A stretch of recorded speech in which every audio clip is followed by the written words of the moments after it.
নমস্কার বন্ধুরা, আজকে আমি তোমাদের গৌরীপুত্র গণেশকে নিয়ে তোমাদের সাথে কিছু কথা বলবো। গণেশকে আমরা দুর্বা কেন অর্পণ করি? কিসের প্রতীক দুর্বা? দুর্বা তো এমন কিছু আমরা গুরুত্ব দেই না। অন্য কোনো এমনি পুজোতে আমরা দুর্বা দেই, কিন্তু বিশেষভাবে আমরা গণেশকে কেন দুর্বা দেই? দুর্বা হলো স্থায়িত্বের, জীবনী শক্তির এবং পবিত্রতার প্রতীক দুর্বা মনে করা হয়। তুমি দুর্বা এমন একটা জিনিস, দুর্বা এই কারণেই আরও গণেশকে দেওয়া হয়। দুর্বা করা হয় যে গণেশকে অর্পণ করলে আমাদের জীবনী শক্তি বৃদ্ধি পায়। আমরা যে কোনো অসুবিধের মধ্যে, যে কোনো বিপদ আপদের মধ্যে প্রতিরোধ করে সেই বিপদ আপদ থেকে উদ্ধার হতে পারি। আমরা সেই বিপদ আপদ থেকে আমরা বেরিয়ে আসতে পারি। দুর্বাকে অত কোনো যত্ন তো করতেই হয় না। এমনকি বিভিন্ন রকম বাধাতেও দেখবে দুর্বাঘাস কিন্তু মরে যায় না, নষ্ট হয় না দুর্বাঘাস। ঠিক আবার তুমি পা দিয়ে মারিয়ে মানুষ চলে যাবে, কিন্তু ঠিক দুর্বা আবার সতেজ হয়ে বেঁচে থাকবে। এই কারণেই দুর্বা হলো এই পবিত্রতা এবং স্থায়িত্ব এবং জীবনী শক্তির প্রতীক। আর একটা কি, দুর্বা কি মনে করা হয় যে ডিভাইন এনার্জিকে অ্যাট্রাক্ট করে দুর্বার যে আমরা সাধারণত এখানে দুর্বা ওরকমভাবে বেছে দেইনি, এমনিই দিয়েছি ছিঁড়ে ওপরের দিক থেকে। কিন্তু দুর্বা আমরা আগে অনেক সময়ই আমরা দুর্বার ওপরে যে তিনটে পাতা, ওই রকমভাবে আমরা দুর্বা বেছে ঠাকুরকে দিতাম। তিনটে পাতাকে বলা হয় ব্রহ্মা, বিষ্ণু আর শিবের প্রতীক। এই তিনটে পাতাকে মনে করা হয়, যাকে গণেশ তার মাথায় স্থান দিয়েছে। ব্রহ্মা, বিষ্ণু, মহেশ্বর। হ্যাঁ, সৃষ্টি এবং স্থায়িত্ব এবং সৃষ্টি যে চলছে, কন্টিনিউ হচ্ছে, তার প্রতীক।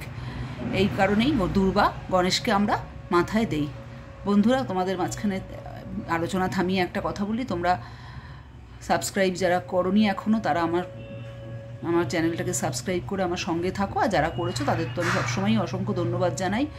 ঈশ্বর তোমাদের সকলের মঙ্গল করুন। যারা করেছো সাবস্ক্রাইব, যারা করোনি প্রত্যেকেরই মঙ্গল কামনা করি ঈশ্বরের কাছে। আর হ্যাঁ, কেন তোমরা আমার ভিডিও সাবস্ক্রাইব করবে সেটা তোমরা নিজেরাই একটু ভেবে দেখো।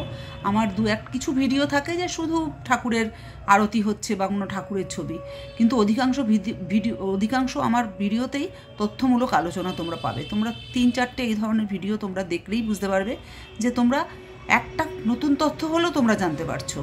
আর গীতার 2 লাইন, 4টে লাইন, এটা তো আমি রোজই একটা করে ভিডিও দেই। এতে কানে শুনলেও ভালো লাগে, ভালো হয়, মানুষের সকলেরই মঙ্গল হয়। গীতা, শ্রীমদ্ ভগবত গীতা পাঠ করা এবং শ্রবণ করা দুটোই অত্যন্ত পুণ্যের কাজ। এবার আবার দুর্বার আলোচনাতেই ফিরে আসছি। এবার তাহলে কী হলো, দুর্বা আমরা কেন গণেশের মাথায় আমরা কী হিসাবে দেই? যে আমাদের জীবনী শক্তি বৃদ্ধি পাবে, এই কামনা করে গণেশের কাছে আমরা এই কামনা করি। তার সাথে আমাদের যে কোনো বাধা থেকে আমরা উদ্ধার হতে পারবো, যে কোনো বিপদ আপদ, বিঘ্ন বিনাশক, ওই জন্য গণেশকে বলা হয়। এই গণেশের এই কারণেই আমরা দুর্বা গণেশকে দিই। তাছাড়া তো বললাম আর একটা কারণ, যে ব্রহ্মা, বিষ্ণু, মহেশ্বর তিনজনের প্রতীক মনে করা হয় দুর্বার 3টে ফলাকে, উপরের দিকে যে 3টে পাতাকে। এইটাও আমরা গণেশের মাথায় দিচ্ছি, দিয়ে আমরা ব্রহ্মা, বিষ্ণু, মহেশ্বর 3 দেবতাকে আমরা স্মরণ করছি। এই হলো গণেশের মাথায় দুর্বা দেওয়ার কারণ বলে মনে করা হয়। একটা খুব সাধারণ একটা জিনিস, কিন্তু সেটা যখন গণেশের মাথায় স্থান পেয়ে সেটা অসাধারণ হয়ে ওঠে। আমরা গণেশ চতুর্থীর দিন দুর্বার তো প্রচণ্ড চাহিদা। এমনিতেও তোমরা যে কোনো বুধবার বা যে কোনো দিন তোমরা 21টা দুর্বাঘাস একটা লাল সুতোর মধ্যে বেঁধে পারলে গণেশের মাথায় দেবে, তাহলে খুব ভালো মনে করা হয়। আর একটা গল্পও আছে যে গণেশ, এটাও একটা গল্প মিথ একটা আছে, যে সত্যি মিথ্যা বলে আমার কোনো নেই, কিন্তু এটা শোনা যায়, পৌরাণিক গল্প, যে গণেশ একবার এক অনালা নামে এক দানবকে তিনি বধ করে এবং তাকে খেয়েছিলেন। এরকম একটা গল্প বলে করা হয়, জানি না এটার কোনো বিশ্বাসযোগ্যতা, কিন্তু এরকম একটা গল্প আছে। এবং তার ফলে তার সেই হজমের প্রবলেম হয়েছিল। এটা একটা গল্প, এবং তার সেই হজম শক্তি যাতে ফিরে আসে, সেটা যাতে ঠিক হয়, বদহজমটা যে ঠিক হয়, তার জন্য তিনি দুর্বা খাদ্য হিসেবে গ্রহণ করেছিলেন। এটাও একটা গল্প আছে।